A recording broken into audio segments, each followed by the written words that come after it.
के बाद हमारे पास जो दूसरा टॉपिक है वो है टू सैम्पल टी टेस्ट। इसके अंदर हमारे पास दो ग्रुप्स होते हैं, उनके मीन को कंपेयर करने के लिए यूज़ होता है। जैसे कि इसके अंदर दो इसकी टाइप्स हैं, एक इंडिपेंडेंट सैम्पल और एक डिपेंडेंट सैम्पल।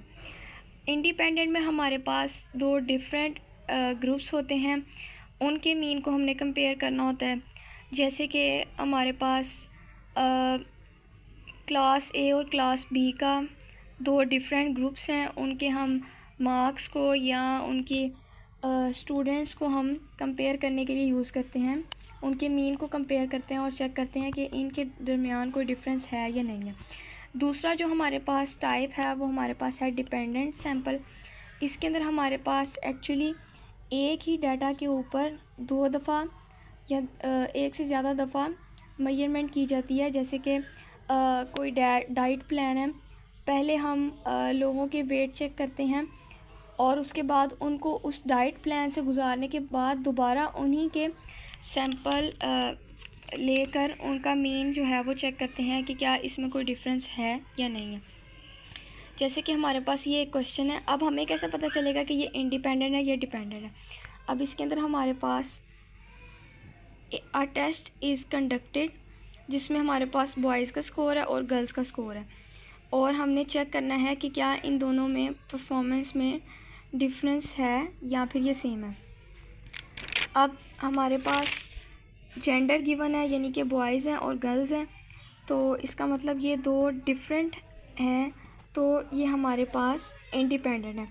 अब इंडिपेंडेंट थ्रू SPSS इंडिपेंडेंट और डिपेंडेंट का जो हमारे पास डाटा एंट्री है वो थोड़ी डिफरेंट है। अब हम पहले इसके ऊपर देख लेते हैं कि हमने कैसे करना है। फर्स्ट स्टेप वही हाइपोथेसिस। इसमें हमारे पास हमेशा जो हमारे पास H0 होता है, यानी कि नल हाइपोथेसिस होता है, वो हमारे पास हमेशा इक्वलिटी के साइन में आता है, उसके अंदर हमेशा इक्वल का साइन यूज़ होता है। और जो हमारे पास अल्टरनेटिव हाइपोथेसिस होता है, यानी कि H1 होता है, ये हमेशा इनइक्वालिटी में आता है। उसके बाद सेकंड स्टेप है सिग्निफिकेंस लेवल। थर्ड ये भी हमने हमें, और ये जो सिग्निफिकेंस लेवल है ये हमारे पास क्वेश्चन में गिवन होगा। अगर क्वेश्चन में गिवन ना हो, जैसे कि हमारे इस क्वेश्चन में भी गिवन नहीं था, तो फिर हमने 0.05 ही लेना है। और अगर क्वेश्चन में गिवन हो तो हमने जिस तरह 2% है तो हम उसको 0.02 लेंगे। अगर हमारे पास कुछ और गिवन है 1% है तो उसको हम लेंगे। अगर हमारे पास इस तरह कुछ गिवन है 0.002 तो हम वो लेंगे। उसके बाद हमारे पास है टेस्ट स्टैटिस्टिक। इसके अंदर हमने, क्योंकि हम SPSS के थ्रू करेंगे तो इसमें हमने उसका फॉर्मूला नहीं लिखना, हमने सिंपल इसके अंदर टू सैम्पल टी टेस्ट लिख देना। उसके बाद थर्ड स्टेप हमारे पास फिर वही कैलकुलेशन का, जिसके अंदर हमने टी की वैल्यू जो हमारे पास आएगी वो लिखेंगे और जो पी की वैल्यू आएगी वो लिखेंगे। उसके बाद है क्रिटिकल रीजन, इसमें भी सेम इसी तरह।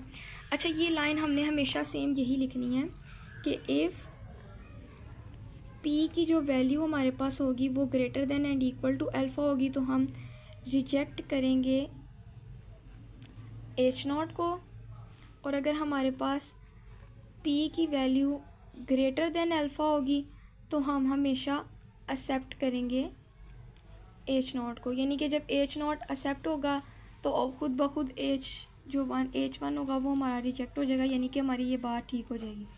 और अगर हमारे पास H0 रिजेक्ट होगा, यानी कि ये रिजेक्ट होगा, तो हमारे पास ऑटोमेटिकली ये एक्सेप्ट हो जाएगा, यानी कि हमें पता चल जाएगा कि इन दोनों के मीन में कुछ डिफरेंस है, सेम नहीं है।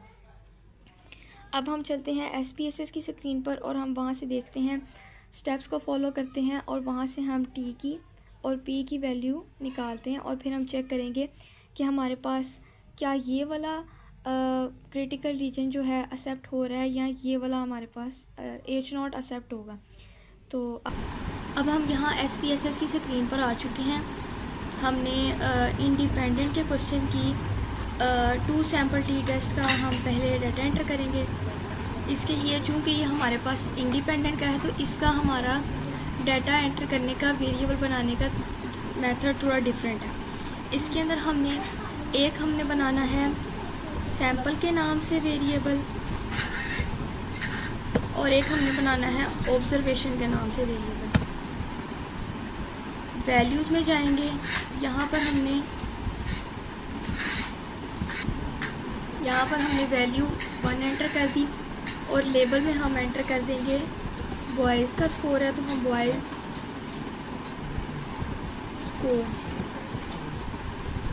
स्कोर एंटर कर देंगे।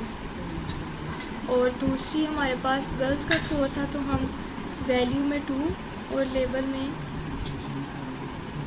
गर्ल्स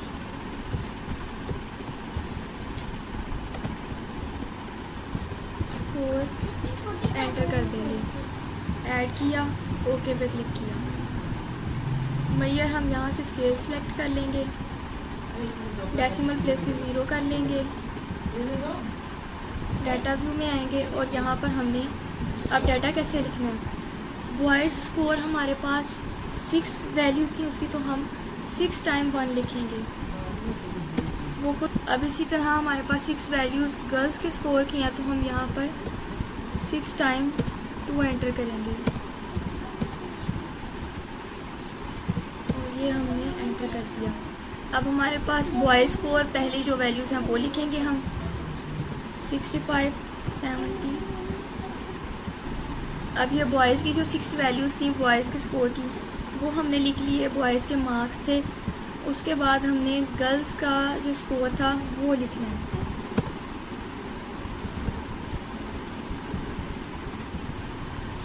उसके बाद हमने ये डाटा एंटर कर लिया। ये इंडिपेंडेंट का केस था, इंडिपेंडेंट में हमने डाटा इस तरह एंटर करना होता है। एनालाइज में जाएंगे, compare means independent sample T test. Sample को हम ग्रुपिंग वेरिएबल में भेजेंगे, ऑब्जर्वेशन को हमने टेस्ट वेरिएबल में भेजना है। डिफाइन ग्रुप्स, ग्रुप 1 इज़ 1 और ग्रुप 2 इज़ 2। कंटिन्यू पे क्लिक करेंगे, ओके। अब हमारे पास टी की वैल्यू -6.565 आई है और पी की वैल्यू हमारे पास 0.00 आई है। तो अब हमारे पास इसका मतलब पी की वैल्यू 0 अल्फ़ा से छोटी, अल्फ़ा हमारे पास 0.05 था और ये हमारे पास आ गया 0.00। तो इसका मतलब वी विल रिजेक्ट H0। तो हमारे पास कंक्लूजन में भी यही आएगा कि हम H0 को रिजेक्ट कर देंगे।